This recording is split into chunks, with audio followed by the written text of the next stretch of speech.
कहना चाहता हूँ, आए दिन दलितों पे कानूनों पे वार करने का काम करते हो तानाशाह मोदी जी। आए दिन दलितों के कानूनों पे वार करने का काम करते हो तानाशाह मोदी जी। हिंदू मुस्लिम के दिलों में नफरत भरने का काम करते हो तानाशाह मोदी जी। देश तो है फटेहाल, खुद सजने संवरने का काम करते हो तानाशाह मोदी जी। अध्यादेश ला के दिल्ली के दिलों से क्यों उतरने का काम करते हो तानाशाह मोदी जी। और अध्यादेश वापस न लिया तो समझ लो ये आग पूरे हिंदुस्तान में भी अब फैलेगी। जितना भी जनता को तुमने पेला है उससे ज्यादा ये 24 में तुमको भी पेलेगी। एक तानाशाह का देश, एक तानाशाह का दंश हम झेल रहे पर आने वाली पीढ़ियां कभी भी नहीं झेलेगी। फिर से हमारा देश विश्व गुरु बनेगा जब केजरीवाल की झाड़ू प्रचंड पारी खेलेगी। और एक चीज आखिर में कहना चाहता हूँ, ये तानाशाही क्यों है? ये तानाशाही इसीलिए है, मोदी ये तुम्हारा तानाशाही फैसला तो हमें दिल्ली के विकास का असर लग रहा है। और मोदी को हटाओ और देश को बचाओ नारा जिधर भी देखो ये उधर लग रहा है।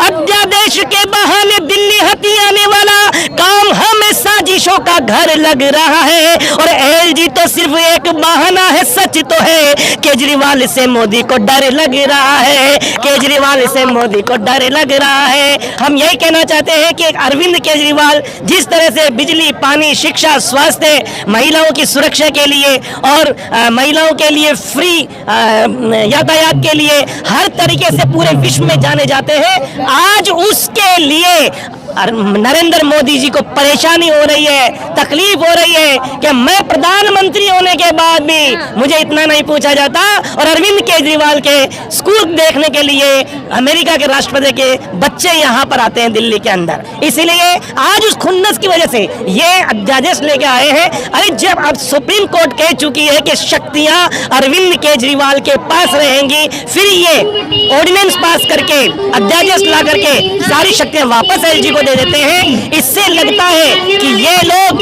अरविंद केजरीवाल से डरे हुए हैं। देश में मैं ये भी कहना चाहता हूँ, ये तो आप लोग मीडिया वाले हैं, आप लोग अच्छा काम कर रहे हैं। कुछ लोग हैं जो नहीं कर रहे हैं, वे लोग पैसा कमाने के चक्कर में नहीं दिखा पाते हैं। लेकिन फिर भी मैं आप लोगों को अप्रिशिएट करते हुए एक चीज कहना चाहता हूँ, ये देश में घोषित आपातकाल लगा दिया और कौन से मोदी जी आप गुल खिलाओगे।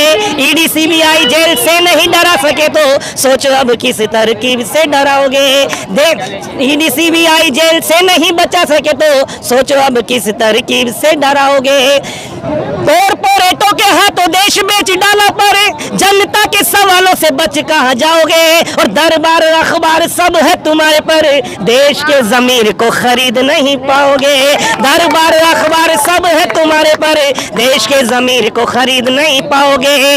और बलिदानी भारत ये उन वीरों का है यारों, नाम जिनका भगत शेखर आजाद है, नाम जिनका भगत शेखर आजाद है। गोरों को दिखा के ठेंगा भारती पे मर मिटा, आज भी वो अल्फ्रेड गार्डन आबाद है, आज भी वो अल्फ्रेड गार्डन आबाद है। पाप का घड़ा पूरा भरा हुआ है, इसीलिए मोदी जी भी नहीं कर पा रहे संवाद है। और विधि के विधान की भी यही इच्छा है तो फिर समझ लो 24 का यही शंखनाद है। विधि के विधान की भी यही इच्छा है तो फिर समझ लो 24 का यही शंखनाद है। मोदी तेरी तानाशाही। आपने देखा कि आम आदमी पार्टी के स्टार प्रचारक ने अभी तक कविता के अंदाज में कह दिया कि 2024 की शुरुआत और शंखनाद यहीं से हो रहा है। हमारे साथ एक व्यक्ति मौजूद है। सर, अक्सर जो है बीजेपी भगवा रंग को लेके कहती आती है कि भगवा रंग बीजेपी का है। आप भी बीजेपी के रंग वाले भगवा रंग में आज आम आदमी पार्टी की रैली में पहुंचे हैं, क्या बताना चाहेंगे? देखिए, भगवा जो है हमारे देश की धरोहर और शान है। बीजेपी वाले हमेशा जुमला करके लोगों को गुमराह करने का काम करते हैं। और प्रधानमंत्री मोदी तो सबसे, देश के अगर बोला जाए तो सबसे बड़े झूठे व्यक्ति हैं। उन्होंने जनता को गुमराह करने का काम किया है। आप किसी भी विभाग में देखिए तो चाहे शिक्षा का विभाग हो, रोजगार का विभाग हो, या युवाओं को नौकरी का विभाग, कोई भी हर जगह उन्होंने लोगों को ठगने का काम किया है। और हिंदुस्तान की जनता अब जाग चुकी है। और जो भगवा का चोला पहनने की बात कर रहे हैं तो ये हमारे देश की गौरव का रंग है। ये सबके कंधे पे होता है, इसका सब सम्मान करते हैं। और तो ये चाहते हैं कि सबसे बढ़िया हिंदू वही है, यहाँ सब हिंदू हैं। हम आपको एक कहना चाहते हैं, हिंदुओं को और भगवा रंग को बड़ा कनेक्ट किया जाता है। क्यों है हमेशा हिंदू और मुस्लिम लड़ाते हैं उनको एक गूलर, आप एक गूलर होता है, मैं उन भक्तों को बता देना चाहता हूँ, गूलर का फल होता है, उसमें जब गूलर जमीन पे गिरता है आप उसको कभी भी ऐसे फोड़ के देखिए, उसमें ढेर सारे मच्छर होते हैं। वो जो अपने आप को हिंदू कहते हैं वो पहले तो उन मच्छरों की तरह हैं, मच्छर हैं, वो हिंदू नहीं, मच्छर हैं।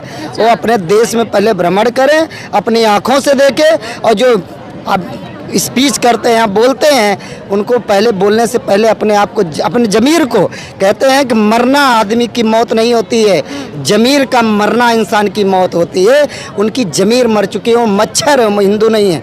हिंदू होना इंसानियत होना, हिंदू होना भारत को गौरवान्वित करने का, हिंदू होना अपनी बातों को जो बोलता है दम के साथ उसको पूरा करने का काम। बीजेपी हिंदू राष्ट्र बनाने की भी बात करती है, हिंदू आरएसएस कहता है कि हिंदू राष्ट्र बनना चाहिए। बाजी कर रहे हैं 2024 में, फिर अपनी सत्ता पे वापस आने के लिए लोगों को गुमराह करने का काम किया जा रहा है।